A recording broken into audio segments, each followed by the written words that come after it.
서울의 한 유명 호텔 입구로 검은색 차량이 들어섭니다. 누군가를 찾는 듯 서서히 멈춰서는 차량. 잠시 뒤 차에 올라탄 건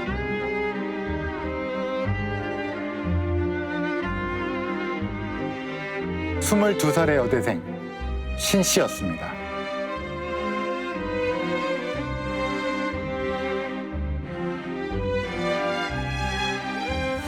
여대생이 호텔에서 무슨 차를 탄 거죠?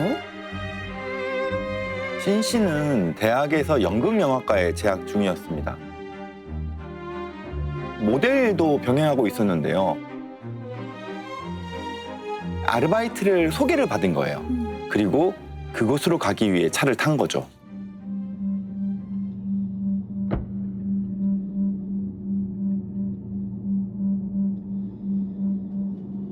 어떤 아르바이트였나요? 고위 인사들이 참석하는 행사가 있었습니다. 할아버지라고 불리는 VIP가 참석하는데 그분을 응대하는 일이었습니다. 흔한 일은 아닌 것 같은데요. 신 씨를 태운 차량은 서울 종로의 한 저택 안으로 들어갑니다. 보안이 잘 되어 있는 비밀스러운 곳이었어요.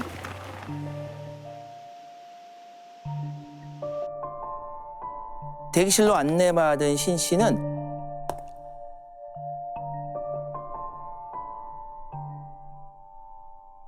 먼저 기밀 유지 서약서를 작성했습니다. 이 자리에 온 사실을 외부에 발설해서는 안 된다라고 하는 내용이었죠.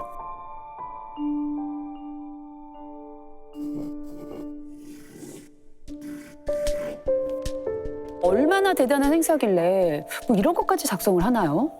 예절 교육까지 받았다 그래요.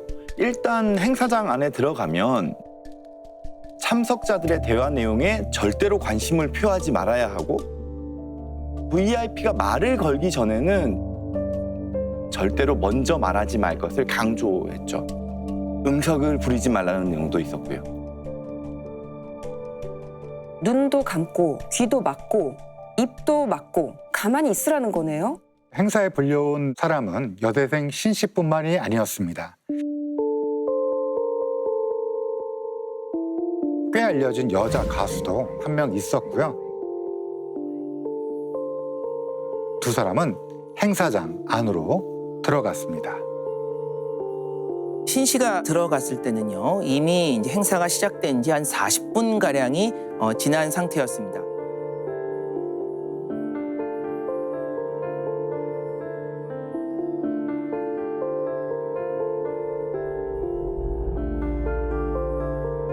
참석자는 남성 4명이었는데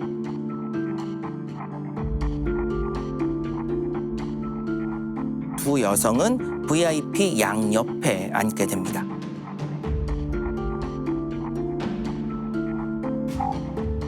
가장 상석에 앉은 사람이 VIP겠고 VIP를 위해 마련된 저녁 식사를 겸한 술자리였어요. 여대생 신 씨가 맡은 응대라는 일이 술 시중 드는 거였던 거예요? 신 씨와 여가수가 행사장에 들어가니까 VIP가 무척 반겼다고 합니다.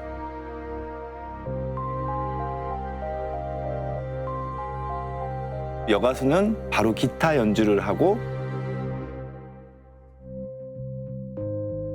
노래를 부르기 시작하죠.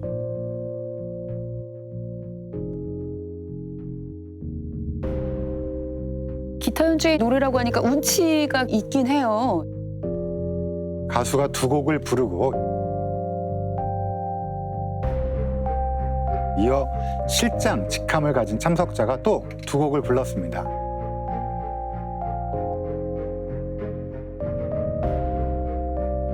그리고 여대생 신 씨의 차례가 왔습니다.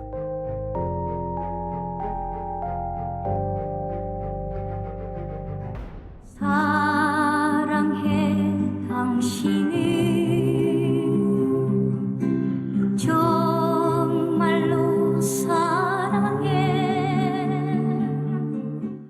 여대생이 이 노래를 부른 거예요? 저희 어머니가 이거 노래방에서 불렀던 거 기억나는데요? 저희 나는데요? 어머니도요. 아빠랑 같이. 다 따라 했었던 기억이 나요. 맞아요.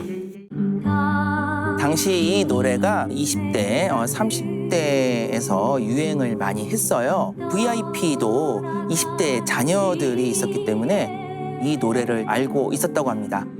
기분이 좋았는지 간간히 노래를 흥얼거렸다고 그래요. 저녁 7시 40분경에 1절 후렴 부분이 막 시작하려던 때 깜짝이야. 총소리인가요? 뭐야? 이거 누가 쏜 거예요 지금?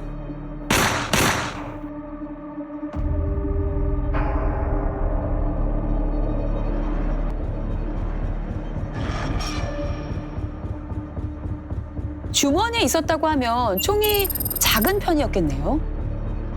독일제 자동권총 발터 PPK라는 모델입니다. 길이가 약 15cm 정도로 짧기 때문에 옷 안에 숨기기가 쉽습니다. 장난감 같아. 되게 작아요. 그래서 과거 사복경찰이나 비밀 경호원, 정보 요원들이 많이 사용을 했죠. 사건이 발생한 이 식사 장소도 넓어 보이지 않으니까 여기서 쓰기에도 딱이었겠네요. 권총을 꺼낸 범인은 바로 자신의 왼편에 있던 실장을 쐈는데요. 첫 발은 실장의 오른손 손목을 관통하게 됩니다. 전화를 못하게 하려고 한 건가요? 범인이 노린 건 사실 손목이 아니라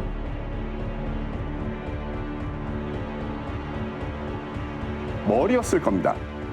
그런데 자신의 머리를 총이 겨누게 되니까 순간적으로 피해자는 팔을 들어서 얼굴을 방어하려고 했을 겁니다. 그래서 머리가 아니라 손목에 총탄이 맞게 된 거죠. 근거리 총격에서는 이런 방어흔이 흔하게 나타납니다. 목숨을 잃지는 않았겠네요. 범인은 약 5초 뒤에 자신의 맞은편에 있던 VIP를 향해서 방아쇠를 당겼습니다. 와, 두 번째 총탄은 피해자의 오른쪽 가슴을 관통했는데요. 또 바로 세 번째 총격을 다시 시도합니다. 하지만 기능 고장이 일어나게 됩니다. 총알이 안 나간 건가요? 방아쇠는 당겼으나 탄이 발사가 되지 않은 거죠. 탄 자체의 문제일 수도 있고 30년이 된 총에 문제가 있을 수도 있습니다. 천만 다행이었던 거네요.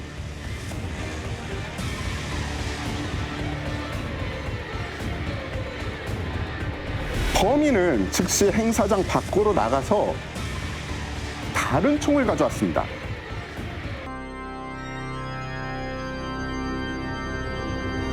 행사장으로 들어온 범인은 조금 전 손목을 관통당한 피해자 실장과 마주치게 됩니다.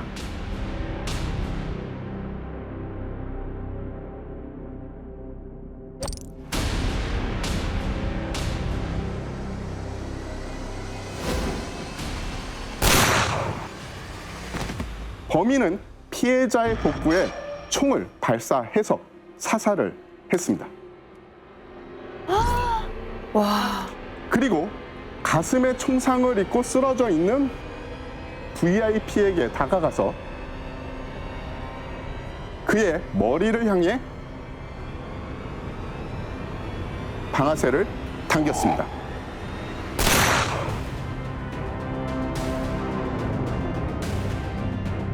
이렇게 네 발의 총성이 울리는데 걸린 시간은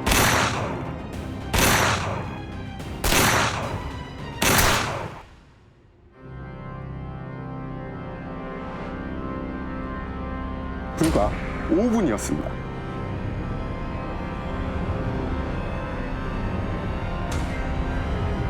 순식간에. 와. 저녁 7시 55분 총상을 입은 VIP는 근처 병원으로 이송됩니다. 살 수가 있을까요?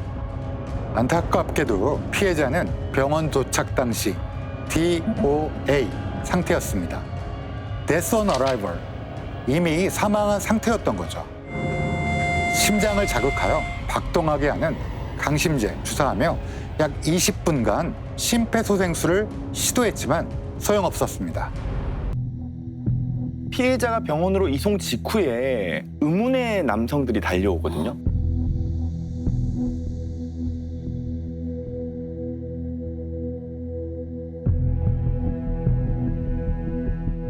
그리고는 얼굴 부위에다가 수건을 덮은 채로 옆에서 지키고 있었어요. 사망 진단서를 작성하려면 의사가 반드시 신원 확인을 해야 됩니다. 그런데 계속 얼굴을 못 보게 가린 거죠. 신랑이 끝에 시신을 보여주긴 했는데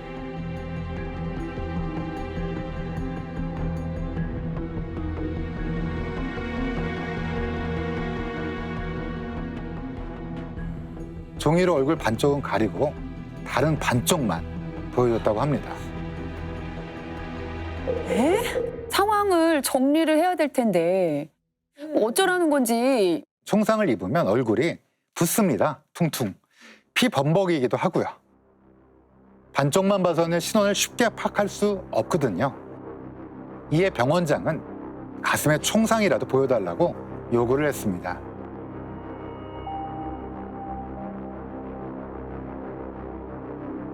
결국 의문의 남성들이 직접 상의를 거둬줬는데요. 병원장은 시신에 있는 이것을 보고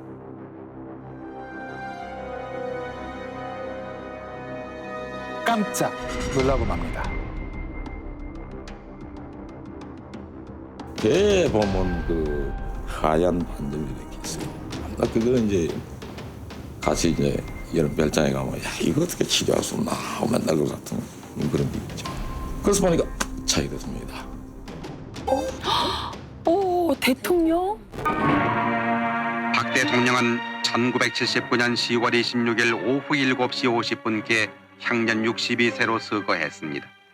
비보에 접한 시민들은 경악을 금치 못하면서 비탄에 젖었습니다. 11.26 박정희 대통령 시해 사건이었네요.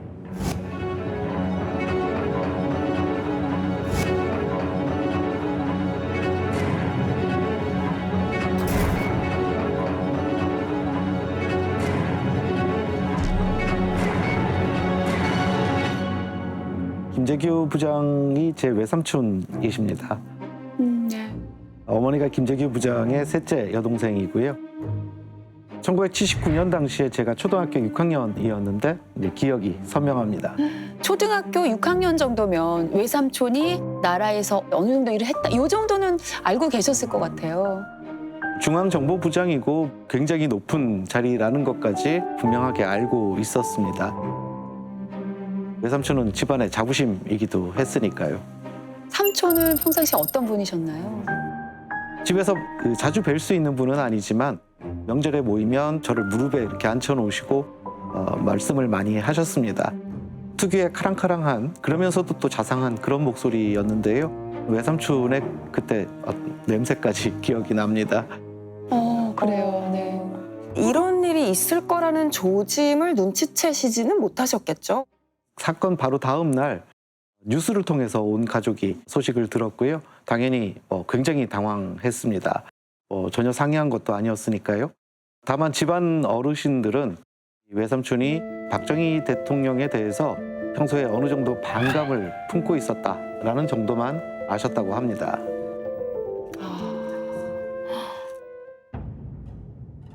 대통령의 은밀한 공간인 궁정동 안전가옥에서 1979년 10월 26일 행사가 열립니다. 이날의 참석자는 박정희 대통령, 김재규 중앙정보부장, 차지철 경호실장, 그리고 김계원 비서실장 이렇게 4명이었습니다. 유신체제 권력의 소위 탑3가 한 자리에 모인 겁니다. 1위는 당연히 대통령이겠고 2위는 누군가요? 박정희 대통령은요 2인자를 용납하지 않았습니다. 다만 당시 참석자 중에서는 김재규 중앙정보부장이 사실상 가장 높은 자리에 있었다. 일명 남산의 부장이었던 거잖아요.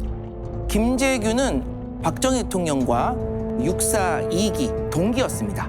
또 경북 구미 동해안이었고요. 교사 출신, 일본군 출신이라는 공통점도 있어서 박정희 대통령에게 굉장히 신임을 받았어요.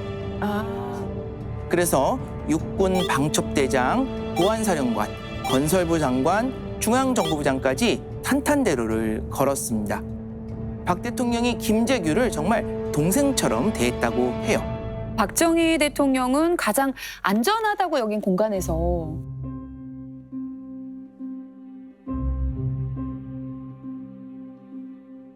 가장 믿었던 사람에게 죽임을 당한 거네요.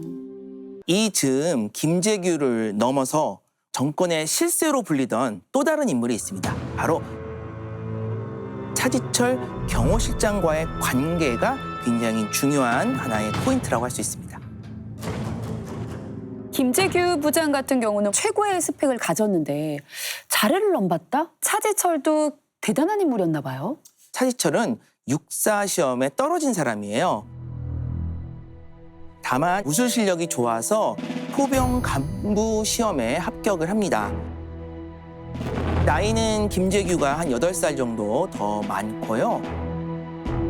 계급도 차이가 좀 나겠는데요? 김재규 부장은 중장으로 예편을 했고요. 3스타. 차지철 실장은 중년으로 예편했거든요. 군에서라면 차지철은 김재규의 얼굴도 볼 수 없는 그런 계급인 거죠. 급이 다른 거네요. 김재규가 한참 선배라는 건데 어떻게 차지철이 그 자리를 노릴 수가 있죠? 박정희 대통령과 차지철의 인연은 각별했습니다. 차지철이 5.16 쿠데타에 가담하면서 가장 가까운 곳에서 근접 경호를 하게 된 거죠. 당시 그는 27살의 나이로 5.16 가담자 중에 최연소였습니다. 그러던 어느 날 그의 운명을 바꾼 사건이 일어나게 됩니다. 박정희 대통령 네 분이 이 자리에 참석하고 계십니다. 우리가 그동안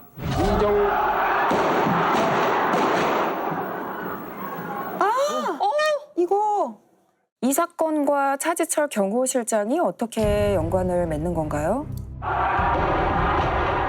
자신을 저격하려는 총탄에 아내가 세상을 떠났으니 박정희 대통령이 얼마나 불안했겠어요. 또 누가 나를 노릴지 모르는 그러한 상황이었잖아요. 이후 차지철은 경호실장에 발탁이 됩니다.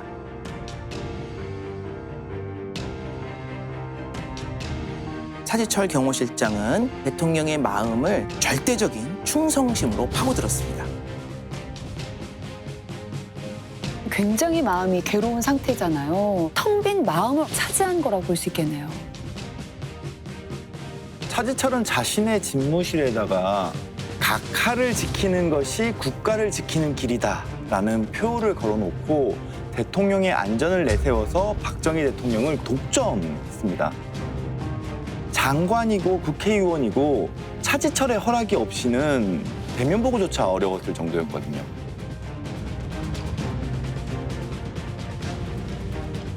차지철 의원이 경호실장 돼가지고는 모든 권력이 청와대 경호실로 다 갔습니다. 그래서 장관이든 이래 되면 국회의원이 공화당 국회의원이든 차지철 의원을 한번 면담한다는 것은 박정희 대통령이 면담 같이 어려웠고 또 그렇게 환경을 만들어서 그런 위세를 차지철 실장이 부린 거죠. 그야말로 문고리 권력이네요. 문제는 중앙정보부장인 김재규도 여기서 예외가 아니었다는 겁니다. 대통령 면담을 가로막은 것은 물론이고 서류에 독이 묻었을지도 모른다라는 이유로 김재규가 들고 온 보고서를 모두 사전에 차지철이 검토를 했다고 합니다.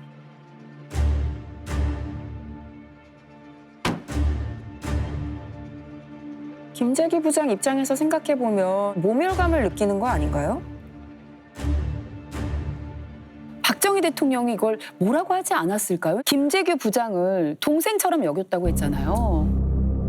박정희 대통령은 종종 아랫사람들을 서로 충성 경쟁시키는 모습들을 보여줍니다. 자신의 권력을 유지하고 강화하는 하나의 수단이자 통치의 방법이었던 거죠.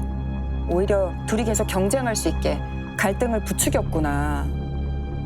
보통 사람도 이런 상황에 놓이면은 모욕감을 느낄 수 있죠. 아마 김재규에게 차지철은 신경조차 쓰지 않았던 인물이었을 거예요. 대통령의 핵심 참모는 본인인데 이상하게 저울이 기울고 있으니까 그 상황을 점점 받아들이기 힘들어졌을 겁니다. 그간의 충성이 오히려 실망과 분노로 변했을 수 있겠죠. 두 사람의 관계가 언제 일이 터져도 이상하지 않은 사이로 보입니다.